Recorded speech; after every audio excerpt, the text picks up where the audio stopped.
Hello everyone, it's Toma here and welcome to the Girl Power. I am so excited that you decided to join my journey and I can't wait to share with you all the content I have prepared for you. So today for one of the first videos I decided to do on my story, and I want to share with you the lessons I've learned and the realizations I had and challenges I had throughout my life in one of the particular periods of my life. So I'm gonna be talking about how I moved to London, and I must say actually moving to London has been one of the most exciting periods of my life so far, and I learned so much, and I feel like it actually shaped me as a human being as well and made me to who I am right now. So I'm gonna start with how I actually got to London. So I came to England, not to London, to England when I was 18. And I came to Worcester, which is a city in the middle of England. My university was there, that's why I went to Worcester. I actually was too scared to come to London straight away. Although I was a big dreamer and I wanted so much from my life, I was still a little bit shy and too scared to go to London because I thought that London's gonna eat me straight away. So I went to Worcester, and in the beginning it didn't quite seem to be the town that I expected to see, because I thought that all of the England in general was, very busy place, and a lot of people, skyscrapers and that sort of thing, but actually it wasn't at all, because Worcester is really calm city, it's very traditional city, it's very historical city, so everything is quite slow over there, and I wasn't quite used to that.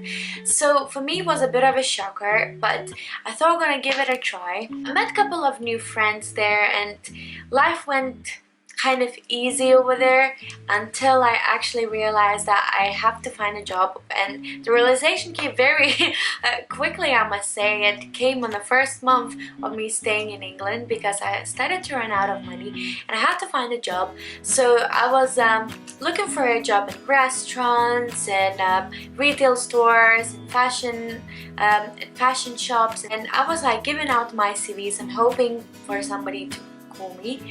And guess what? I got zero response, like zero. Nobody called me, nobody emailed me, nothing happened. I waited for 1 day, 2 days, 1 week, nothing happened. So I started to literally run out of money, and I'm that kind of person. I knew I had a budget, and I knew that once I finish with the budget I need to start earning my money, and I was too embarrassed to call my parents to say, listen, I need a support.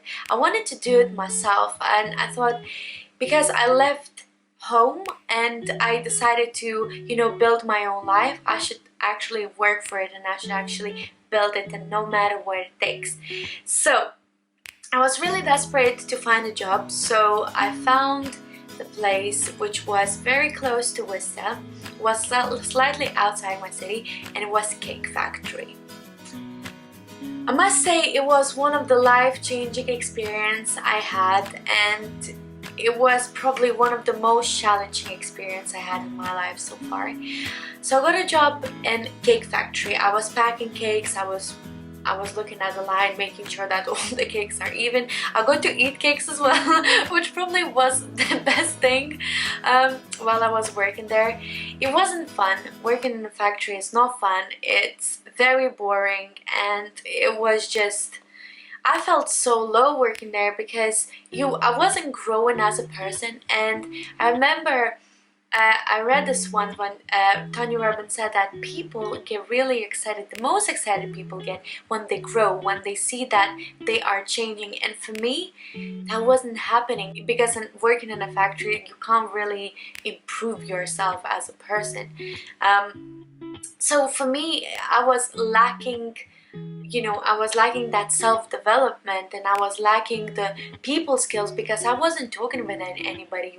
You're not allowed to talk there. So it was quite difficult, because people there were quite harsh as well, because they had nothing to do, so they would talk about each other.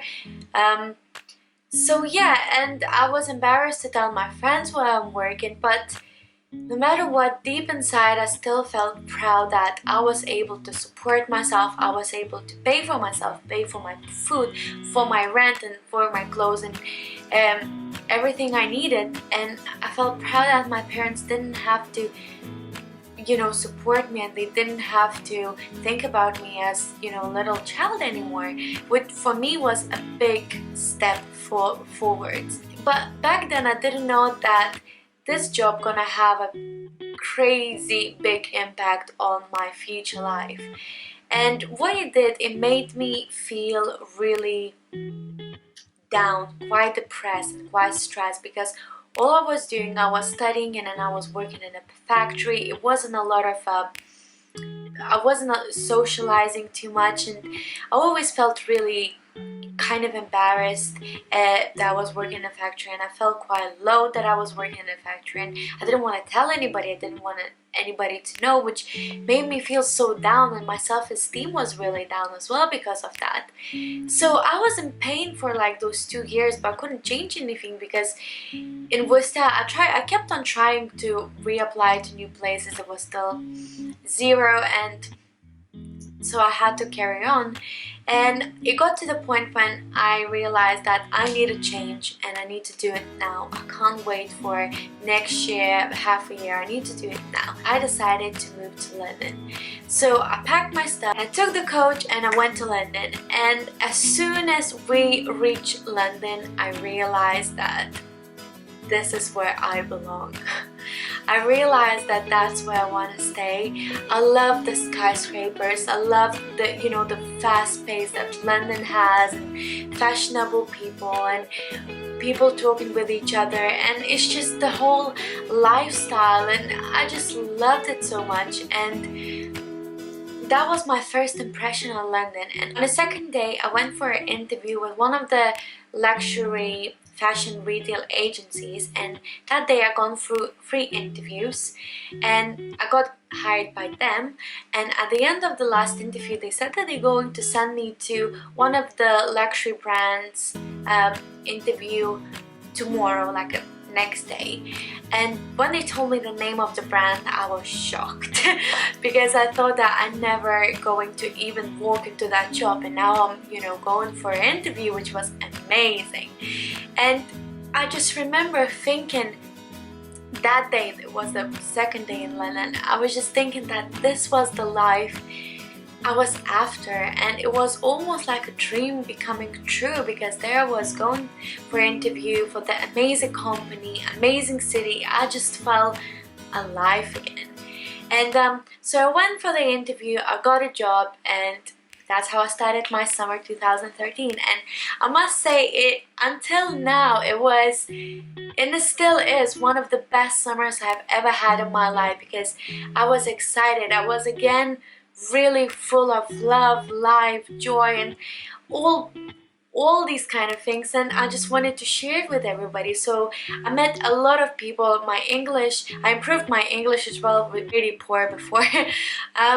And yes, and I just felt alive again. And that summer as well I met my boyfriend, my current fiance at the moment, and I fell in love, and we had amazing time together. And it was honestly like they show in the movies. I had amazing time. And however, every good story has an ending. So September came, which meant that I have to go back to university, and which meant that I will have to leave all this life I created and I enjoyed. I will have to leave and go back to university and work in a factory again. And for me, it was a no-go. I thought there's no way I'm going back. So what I decided to do, I decided that I'm gonna be studying during the weekdays and coming back to work in London on the weekends. And that's exactly what I did. I was going to Worcester on Monday and coming back to work on Friday or sometimes on Thursday. And it was my last year of university, which was very difficult, and I was traveling 10 hours a day no, sorry, 10 hours a week, because it would take only 5 hours to get from Worcester back to London and London back to Worcester. So 5 hours, 10 hours a week, which was crazy. But you know what? To cut long story short, I made it. I managed to graduate in 2014 November with 2.1 diploma, and I kept the same workplace, and I actually got promoted very shortly after I joined the company. And yes, and now I'm engaged. So, you know, you can have it all. You just need to work for it. You really need to work for it. And London is surely amazing place. I mean, it's every single day until now. If I go for a walk, or you know, on the weekends, if I go to central London, I just get inspired again. You get inspired by people, by the energy London has, and it truly never sleeps. And it is literally what you make of it, you know. I'm not gonna tell you that if you come to London you're gonna find a job straight away and you go to one agency, bam, you're gonna have a job. I'm gonna tell you that you will need to work for it. If you might be very lucky, and you know, I know people that, you know, first time, boom, they got everything they wanted. But I am a big believer that life gives you not what you want but what you need, and sometimes you actually need to become tougher to get better things in your lives. And this is what happened to me. I had to go through, you know, working in a factory to get to where I am now.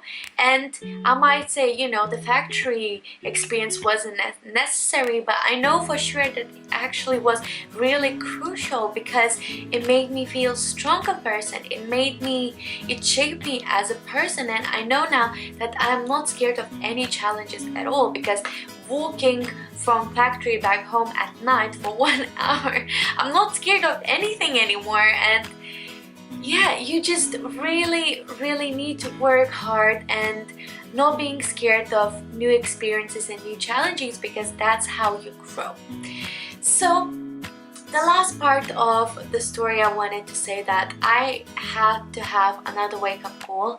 It was because when I found my boyfriend, I kind of completely lost myself into a relationship. I was, you know, head to toe in relationship, and all I cared about was him, and all I cared about was how to spend more time with him, and almost like 24/7. I became like obsessed girlfriend, and I forgot all my hobbies, I forgot all my friends, I forgot everybody. For him it wasn't the case, because he still managed to keep, you know, his work, his friends, his hobbies and things like that. And for me, because it was the first relationship I've ever been in for such a long period of time, I didn't know how to really work in a relationship. So what happened, it wasn't my relationship, it was my lifestyle.